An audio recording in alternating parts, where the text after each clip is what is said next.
I freeze, coffee mug suspended halfway to my lips, as Carol's Facebook post fills my screen. My thumb hovers over the family photos, unable to move as my brain struggles to process what I'm seeing. Everyone is there. Mom, Dad, Tyler, Brittany, and her family.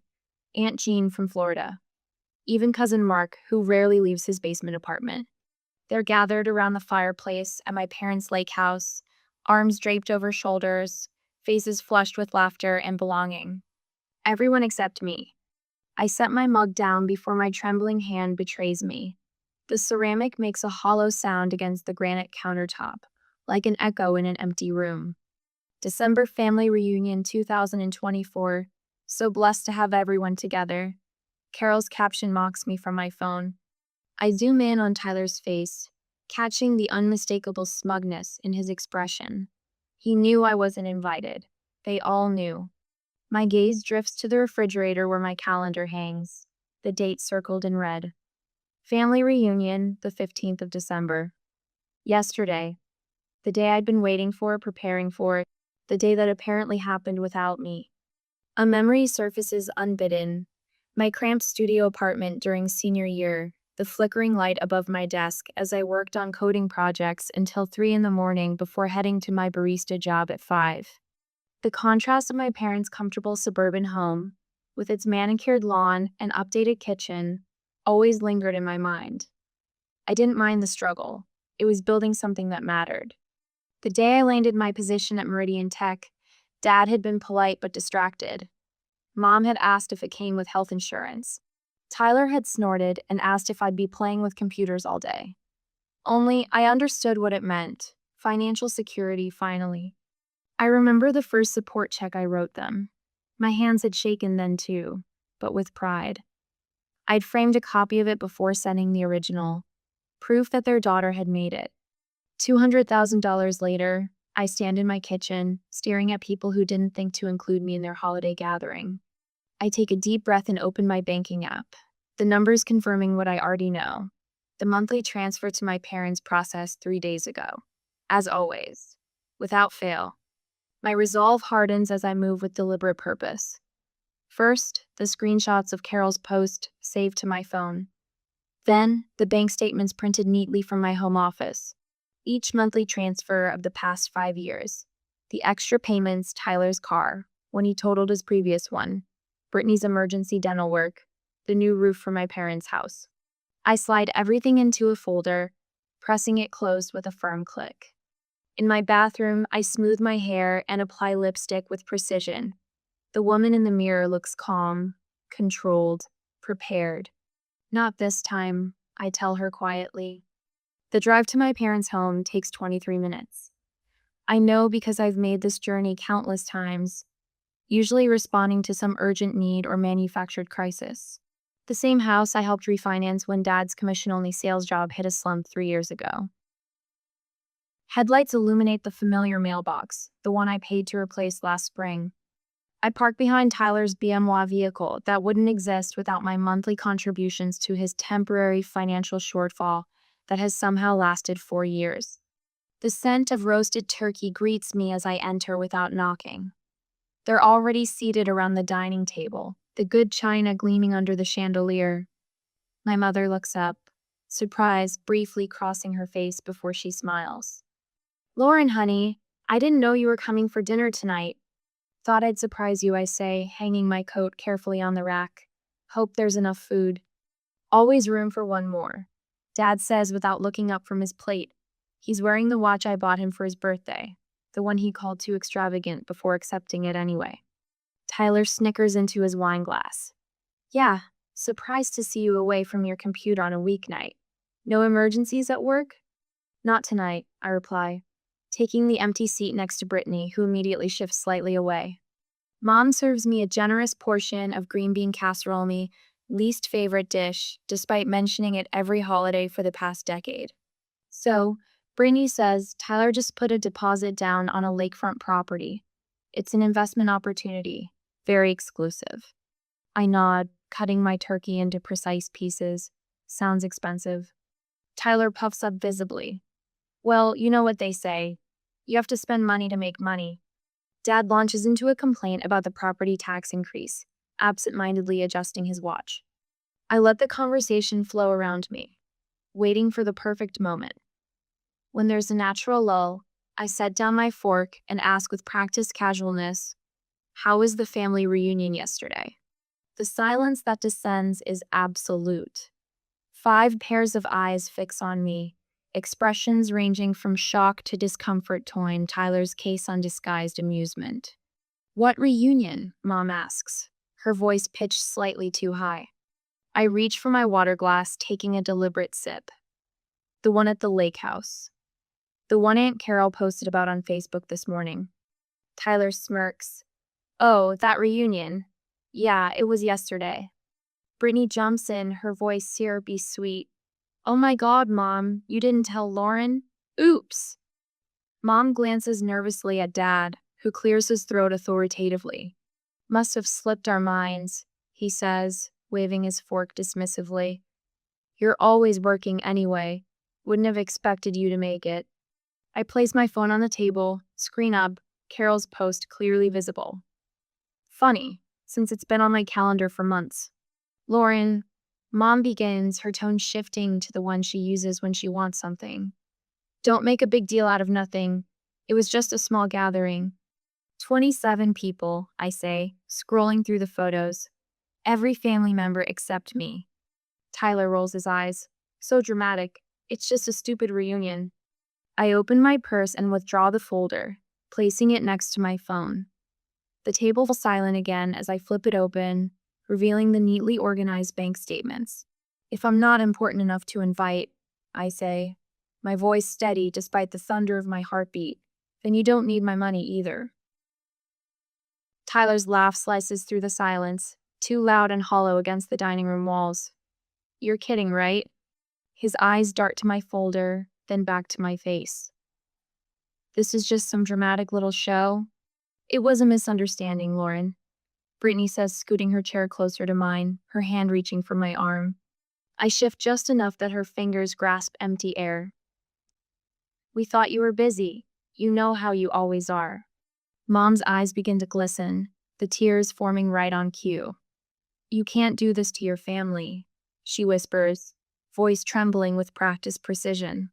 Dad sets his fork down with a deliberate clink against the good china I paid to replace last Christmas, when Mom mentioned how embarrassed she was by the chipped edges of her mother's set. "That's enough, Lauren," he says, summoning the stern father voice that stopped working on me years ago. "You're overreacting." I don't respond immediately. Instead, I open my purse and pull out the folder with steady hands. One by one, I spread the bank statements across the dining table, between the green bean casserole and the buttered rolls. The yellow highlighter marks are impossible to miss.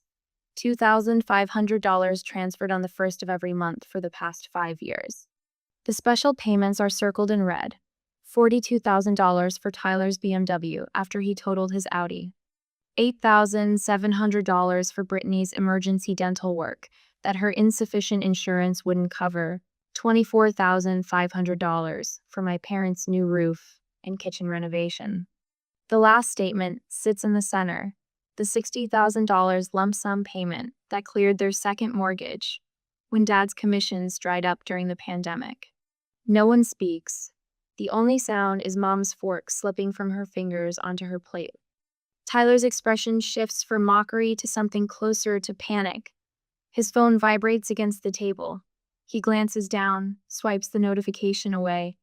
It vibrates again and again. "Those your credit card alerts?" I ask quietly. The color drains from his face. "You don't understand," he says, voice dropping. "I've got payments due. Big ones. I'm already maxed out on 3 cards." "Tyler," Mom hisses, shooting him a warning look. "What?" She needs to know what she's doing. He turns back to me, voice rising. "I could get evicted, Lauren. Is that what you want? Your brother homeless because you're throwing some tantrum? You have the money." He slams his hand down, making the water glasses jump. "It wouldn't even hurt you. What else are you spending it on anyway? It's not like you have a family to support." Brittany slides her chair closer to Mom, draping an arm around her shoulders with practiced concern. Her perfectly manicured nails so fresh set I recognized from the salon receipt she texted me last week, asking for a small loan. Pat Mom's hand soothingly. Mom's been so stressed about bills lately, she murmurs, voice pitched just loud enough to reach me while seeming private. Her blood pressure medication isn't fully covered by insurance now. I've been trying to help, but with the kids' activities. I watch the performance with a detachment that surprises me. The subtle head tilt toward Mom, the gentle furrowing of her brow. Brittany's concerned daughter routine is flawless. She's always been the family emotional choreographer, positioning herself at the center of every crisis while somehow emerging as the solution rather than the problem. Why didn't you tell me about the medication? I ask Mom directly. Before Mom can answer, Brittany leans forward, cutting off our eye contact. You're so busy with your job. We didn't want to burden you. Her voice drops to a conspiratorial whisper meant to exclude Tyler and Dad. You know how they worry about bothering you. I told them, Lauren's got her own life now. We understand you're already so selective with your money. The phrase catches my attention. Selective? Brittany's eyes widen slightly, realizing her mistake. She recovers quickly, squeezing Mom's shoulders. Lauren doesn't mean it, Mom. She's just tired from working so much. I glance at the family photo on the credenza last Christmas at Aunt John's. I'd flown in from a client meeting in Seattle, exhausted but determined not to miss it. In the background, I can see Brittany whispering to our cousin Amy, both looking in my direction with expressions I'd mistaken for admiration. How long have you been telling people I'm stingy with my money, Brittany? I ask quietly. I would never, she begins, but Tyler snorts. Please. You told Uncle Rob that Lauren refuses to help with family emergencies because she's saving for some fancy condo renovation. That was the same week she paid for your kid's private school deposit. Is that what you've been telling people? That I'm stingy with my money? Dad clears his throat, sitting up straighter. Lauren, this discussion is over. You will not stop supporting this family. His tone leaves no room for debate yet. At least that's clearly his intention. After all we've done for you, Mom adds, dabbing at her eyes, we sacrificed everything so you could go to that fancy university. I had a full scholarship, I remind her, and worked 3 jobs to cover living expenses. We gave you values. Dad's voice rises. Family takes care of family. That's how we raised you. Is that why you've been telling relatives I'm still figuring things out professionally? Why Aunt Jean asked if I was still at that computer help desk job. Silence descends again, heavier this time. The realization settles in my chest like a cold stone. I'm not their daughter. I'm their bank. The golden goose they're terrified of losing. I stand, suddenly needing space. They rise with me, closing and Mom reaching for my hand, Brittany blocking the doorway, Dad stepping closer to my side, Tyler hovering by the table, eyes darting between me and my purse, as if calculating whether he could grab the bank statements before I could stop him. Behind them hangs our family portrait from 3 years ago. We're all smiling, coordinated in blue and beige, Dad's hand on my shoulder. I remember writing the check for the photographer the next day. My decision is final. My voice remains steady, though I feel a deep ache spreading beneath my ribs. Grief for the family I thought I had. I gather my things with deliberate slowness, tucking the statements back into my folder.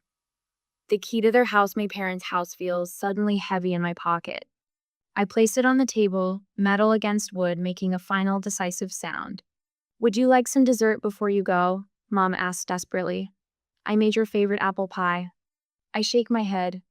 At the door, I pause, looking back at the home I've been helping pay for, at the people who excluded me from their lives while accepting my money. Something shifts inside me, not regret, but resolution. I'll always be your daughter, I tell them quietly, but I will no longer be your bank. I close the door behind me, the cool evening air washing over my heated face. For the first time in years, I drive away without a promise to fix something, without an invoice waiting in my inbox. It feels like breathing after years underwater. My phone vibrates against the kitchen counter for the 17th time this hour. I don't need to look to know who it is. The screen lights up again. Tyler. Ha ha. Okay. You made your point. Now send the money. I take a sip of my tea, waiting for what I know will follow. 3, 2, 1. Lauren, I'm serious. If you don't send it, I'm screwed. The desperation in his messages escalates with each notification. If you don't help me, my credit will tank. Do you want that on your conscience? I place my mug down and silence my phone, but not before catching a glimpse of 5 missed calls from Mom. Her voicemails range from tearful pleas, "Lauren, honey, we need to talk about this misunderstanding," to barely contained anger, "I didn't raise you to be this selfish." My laptop pings with an email notification. Dad, with the subject line, "Family Responsibility." The preview shows just enough for me to see his opening line. "It's time you act like an adult and stop this childish." I close my laptop. On my tablet, Brittany's latest passive-aggressive Facebook post appears. "True family stands together through everything. Blood is thicker than water. Family loyalty. Disappointed." 3 angry face emojis from cousins who weren't at the reunion either. My condo, normally my sanctuary after long days of coding, now feels like a fortress under siege. The clean lines of my mid-century furniture, the carefully curated bookshelves, the piece I've crafted here, all of it, vibrates with the digital intrusion of my family's demands. I move deliberately through each device, turning off notifications one by one. On my phone, settings, notifications, Tyler off, Mom off, date off, Brittany off. On my laptop, email filters created. On social media, muted, all of them. The sudden silence feels both empty and full. I sit at my small dining table nothing like the ornate cherrywood monstrosity at my parents' house that I helped pay to restore last year. Mine is simple walnut, chosen for its clean lines rather than status. I open my banking app and stare at the automatic transfers I set up years ago. Mom and Dad household, $2,500 monthly. Tyler emergency fund, $1,000 monthly. Brittany children's education, $500 monthly. My finger hovers over each one. Cancel. Confirm. Cancel. Confirm. Cancel. Confirm. With each confirmation, something shifts in my chestnut lighter exactly, but more aligned. Like vertebrae slipping back into place after years of poor posture. I open a new spreadsheet. Lauren's budget, 2025. I start filling in the numbers I know by heart, but this time, I don't include the family column that has consumed nearly a third of my income for years. As the calculations update automatically, a number appears at the bottom that momentarily stops my breathing. Disposable income, $4,000 month. A sum that would have been inconceivable just days ago. I create a new row. Dream vacation fund. My phone rings with a number I recognize. Margaret, my best friend from college. The one person who's been telling me for years that my family was taking advantage of me. I saw Brittany's post. She says without preamble, "Are you okay?" For the first time since the family dinner, I feel tears threatening. "I'm fine." "The hell you are," Margaret says, her voice gentle despite the words. "But you did the right thing, Lauren. You know that, right?" Before I can answer, a text appears from James, a coworker who noticed my distraction during our morning meeting. "You seemed off today. Everything all right? Happy to grab coffee if you need to talk." And then, surprisingly, a private message from Aunt Carol.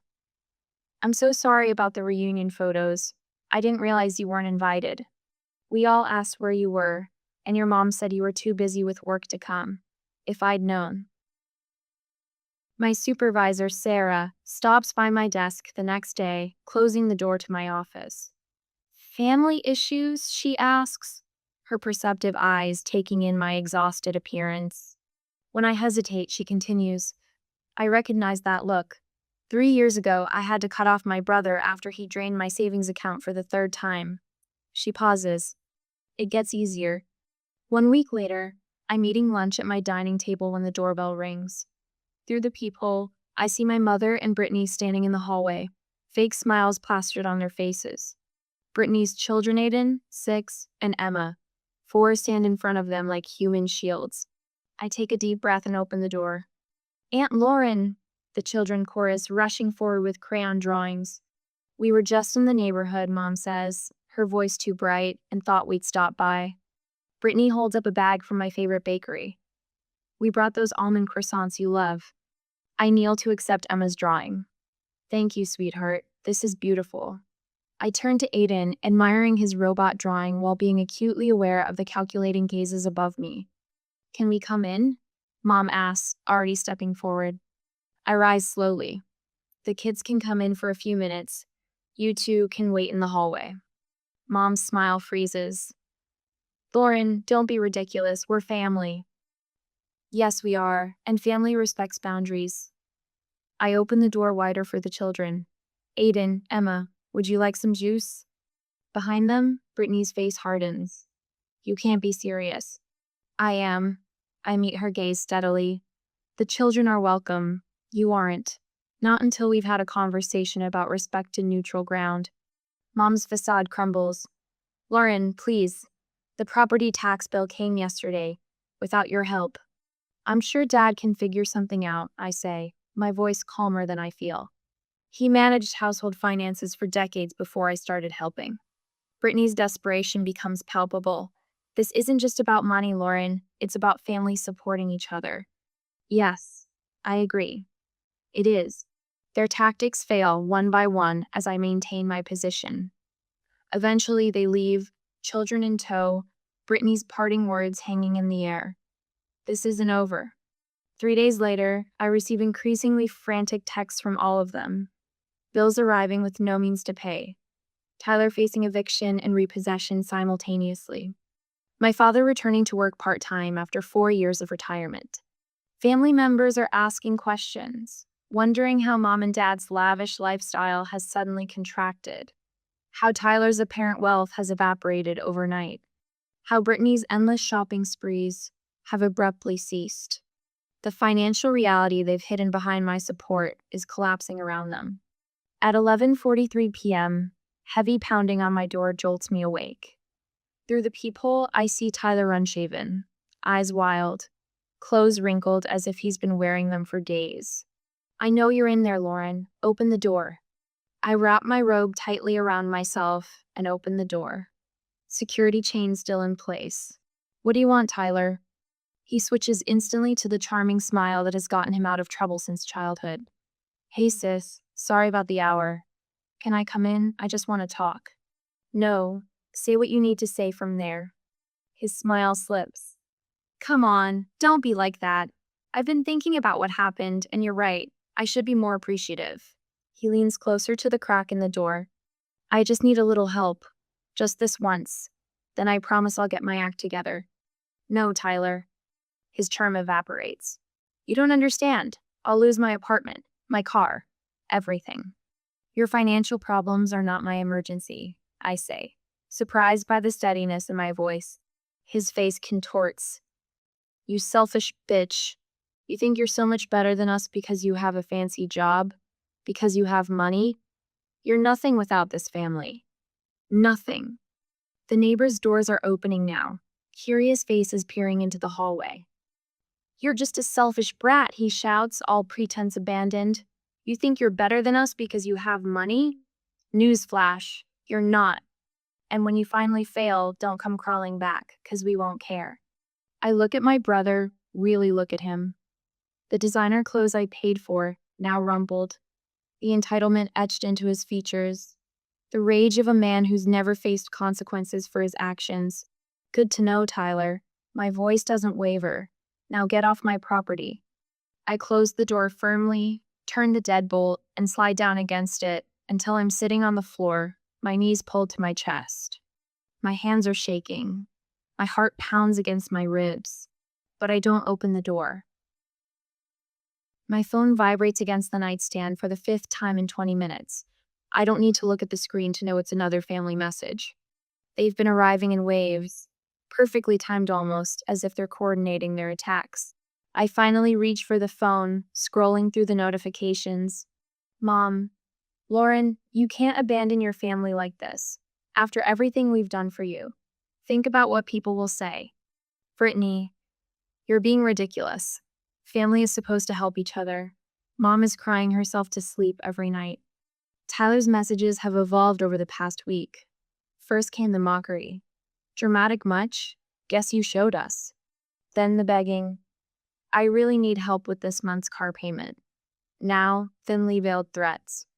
You'll regret cutting us off when you need something. And you will need something. I set the phone down and take a deliberate sip of my morning coffee, savoring the bitter warmth. 3 separate cousins called yesterday, each with the same concerned tone, each supposedly just checking in after hearing some concerning things. Aunt Jean from Florida, who I see once every 5 years, suddenly feels compelled to text.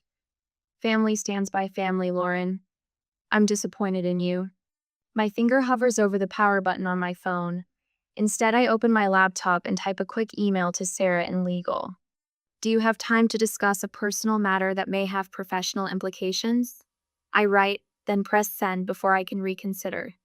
2 hours later, sitting across from Sarah in her office, I carefully place a folder on her desk. Inside are screenshots of every message, every voicemail transcript, and a log of all family contact attempts. I'm concerned this may escalate, I explain, keeping my voice steady. My brother has made comments suggesting he might contact clients or appear at the office. Sarah nods, reviewing the documents with a practiced eye. Smart to document everything, she says. Let's talk about a protection plan. By afternoon, I've scheduled installation of a security camera at my condo entrance, met with my bank to password protect all accounts, and drafted a clear, attorney-reviewed email to my family defining my boundaries. Effective immediately, I will not respond to communications that are demanding, threatening, or manipulative in nature. Any appearance at my workplace will result in immediate security involvement. This is not negotiable.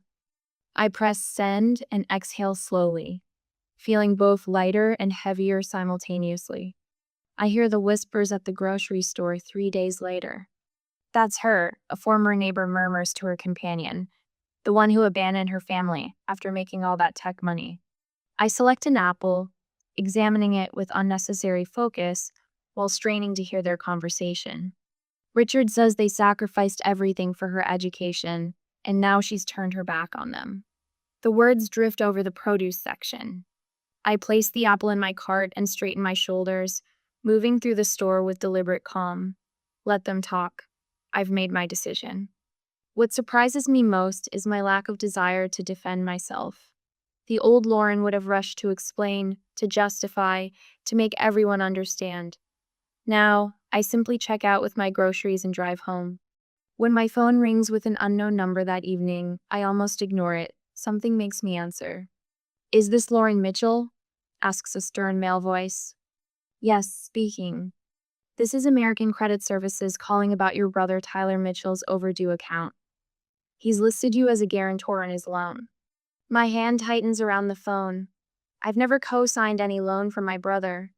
Well, he's provided your contact information as a payment reference on multiple accounts. He indicated you'd be covering his payments. The pieces click together, the calls from unknown numbers over the past year, the collection notices that sometimes appeared in my mail. I'm not responsible for any of my brother's debts. I state firmly, and I'd like to be removed from all his accounts immediately. After hanging up, I open my laptop and pull up my financial management software. The neat columns of numbers tell a new story now. Without the $2,500 monthly transfer to my parents and the emergency expenses for Tyler and Brittany, my financial picture has transformed. I schedule an appointment with a financial advisor for next week. Then, after a moment's hesitation, I click on a travel site I've had bookmarked for years but never seriously considered. 2-bedroom villa on the Amalfi Coast. 7 nights. My finger hovers over the Book Now button. I've always wanted to see Italy. Always put it off because someone more important needed my money. I click. The confirmation page appears, and an unfamiliar feeling washes over me. Freedom. The call comes at 11:47 p.m. 3 weeks later. My mother's name flashes on the screen. I answer, hearing her labored breathing. Lauren, she gasps. I think I'm having a heart attack. Your father isn't home. I need you to come right away. My heart pounds, but my mind remains clear. I'm calling an ambulance for you right now, I say, already dialing 911 on my other phone. No, no ambulance, she protests. Just come over. Please, Lauren, I need you. 20 minutes later, paramedics report back that my mother is experiencing no cardiac symptoms. Her blood pressure is normal. There are no signs of distress beyond her agitation at their presence. The paramedic's voice lowers on the phone. This happens sometimes, she says gently. People use medical emergencies to regain contact. I thank her and end the call, just as a voicemail notification appears. It's from my father. You've gone too far this time, his voice growls, all pretense abandoned. Sending strangers to our house instead of coming yourself? You think you're so much better than us. You'd be nothing without this family. Nothing. I delete the message without replying. My phone lights up with a text from Tyler. I messed up. I don't know what to do. Please, Lauren, help me. My thumb hovers over the keyboard. How many times have I received this exact message?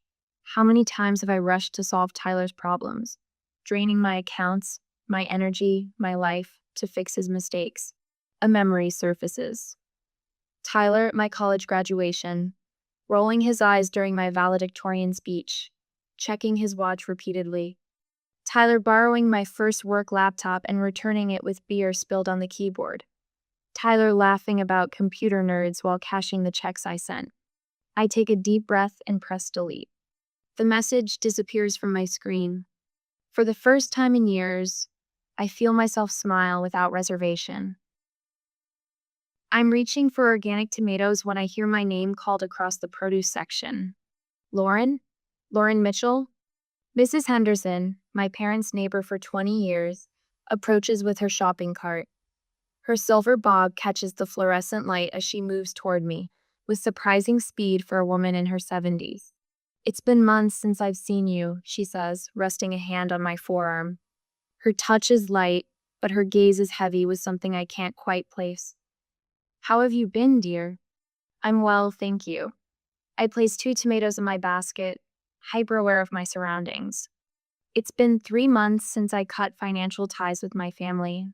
3 months of blessed silence after the initial storm of texts and calls. Mrs. Henderson's fingers tighten slightly on my arm. I always wondered, she says, leaning closer, where all their money came from. My hand freezes mid-reach for a bell pepper. Excuse me? Your father, she clarifies, her voice lowering conspiratorially. Always bragging about their investments, their vacations. Your mother showing off kitchen renovations. She shakes her head.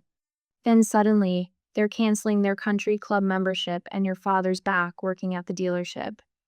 Her eyes narrow with sharp intelligence. Funny timing, don't you think? The weight of her words settles between us. My parents' carefully constructed facade of success, built on my financial support, now crumbling publicly without it. I should feel vindicated. Instead, a complicated ache spreads through my chest. Tyler's blaming your parents now. Aunt Carol says through the phone, no trace of her usual Southern cheerfulness, says they spoiled him instead of teaching responsibility. Rich, coming from him, but there it is. I grip the steering wheel tighter, navigating through traffic. And Mom and Dad? Fighting constantly. Your father says your mother should have managed the household budget better. Carol sighs. Everyone's looking for someone to blame now that you're not around to fix everything. The truth reverberates. Without me as their scapegoat and ATM, the family system is collapsing under its own dysfunction. Cousin Emma asked for your number, Carol adds. Said she always thought you got a raw deal. Others are starting to say the same. At work the next day, Sarah calls me into her office. Lauren, you've exceeded every metric we've set. She slides a folder across her desk with a promotion letter and substantial salary increase.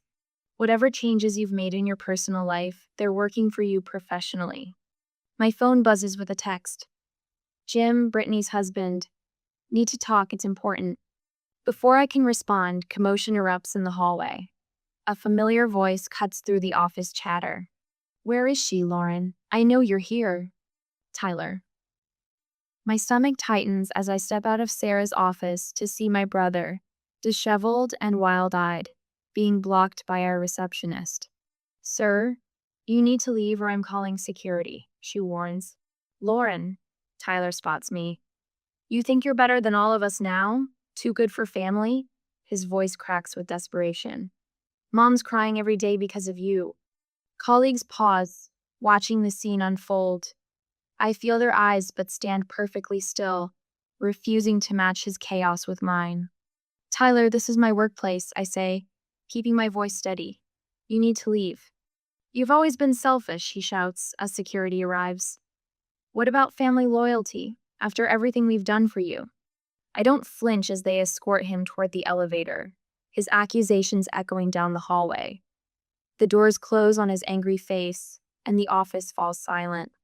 "Everyone back to work," I say calmly, turning to my stunned colleagues. "Nothing to see here."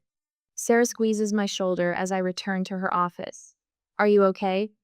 Actually, yes, I realize, surprised by the truth of it. I am. That evening, as I review my investment portfolio watching 3 months of untouched savings grow, me phone rings with Jim's number.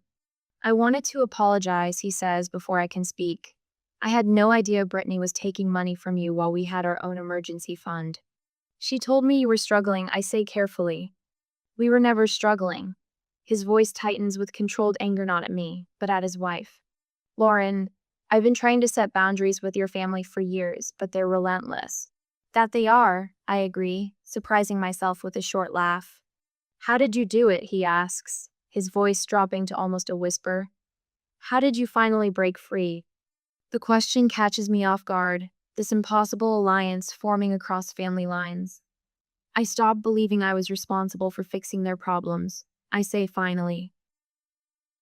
The certified letter from my attorney arrives the next morning. I run my finger over the embossed letterhead before setting it on the kitchen counter. Inside, legal documentation establishing clear boundaries for future contact, removing my name from any financial commitments to the family home, and official notification that all monetary support has permanently ceased. My phone pings with a notification. The bank confirms Tyler's car has been repossessed, the same car I'd been making payments on for years.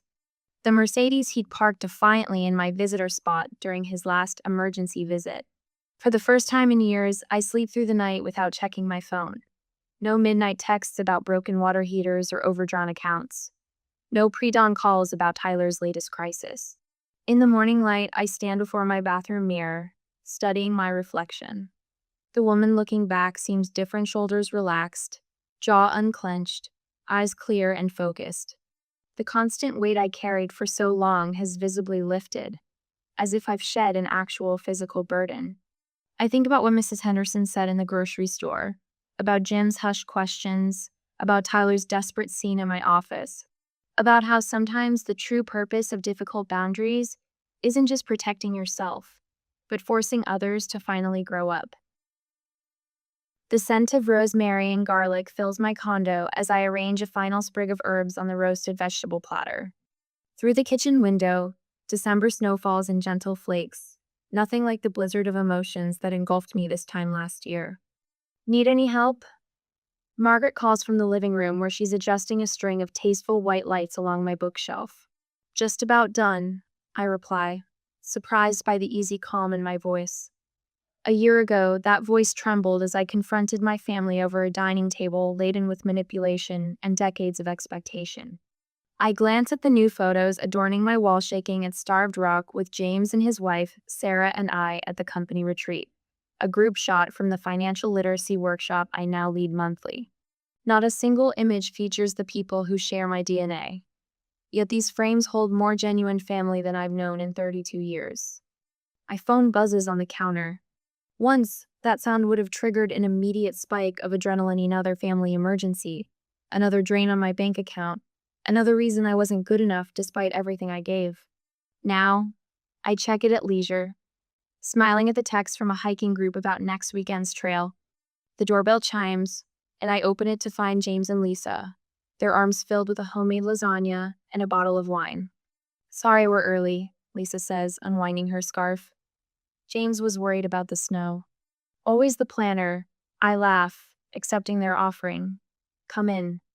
Soon my modest living room hums with conversation. Sarah arrives with her partner, followed by two colleagues from the literacy program. The space fills with genuine laughter that doesn't hold hidden barbs or veiled requests. Margaret raises her glass during dinner. To Lauren, she says, her eyes holding mine with fierce pride, "Who taught me what courage really looks like?" Sarah nods. "You've inspired half the office to set better boundaries. My brother actually called to thank you." I feel warmth spread across my cheeks that has nothing to do with wine. Later, as we share dessert, Aunt Carol's monthly update arrives in my inbox. I excuse myself for a moment to read it privately on my balcony. "Tyler's working 2 jobs now, actually showing up consistently. Your parents finally sold the lake house, moving to that condo next month. Brittany and Mark are in counseling, something about financial honesty. Everyone's changing, Lauren. Slowly, painfully, but changing." Cold air fills my lungs as I absorb this. Without me as their safety net, they're finally learning to stand. The knowledge brings complexity, satisfaction tinged with grief for all the years wasted in our dance of enablement. Back inside, I catch sight of a small photo on my bookshelf, younger me, graduation day, eyes bright with hope before years of familial extraction dimmed them. Beside it sits my journal, tracking the emotional terrain I've navigated this year, and my latest bank statement with its healthy balance and absence of outgoing support payments. My therapist's words echo, "Boundaries aren't walls, they're bridges to healthier relationships if others choose to cross them respectfully." Later that week, I sit with Zoe, a 24-year-old participant in my financial literacy program. Something in her hesitant questions about family obligations reminds me of myself a decade ago. "My mom says it's my responsibility since I got the good job," she whispers. I reach into my bag and hand her my copy of Financial Boundaries, the book that helped rebuild my self-worth after years of erosion. "Your success doesn't make you responsible for others' choices," I tell her. "Helping is wonderful. Being exploited isn't." The recognition in her eyes tells me the cycle might break here. When the invitation to next year's family reunion arrives in the mail, I don't immediately toss it. Instead, I consider it thoughtfully before writing my conditions for attendance on crisp stationery. My father's voice sounds older when he calls to discuss it. "Lauren," he begins, then pauses. "We didn't see what we were doing to you. I'm sorry." The apology is imperfect, halting, but the first genuine words we've exchanged in years. "I'll consider coming, Dad," I say finally. But this time, it's on my terms. That evening, I stand on my balcony watching twilight embrace the city. Wind chimneys, a housewarming gift from Margaret, sing softly in the breeze. I close the family album I finally found courage to revisit, running my fingers over its worn cover. Sometimes I whisper to the fading light, "The most loving thing you can do for family is to stop protecting them from the consequences of their actions."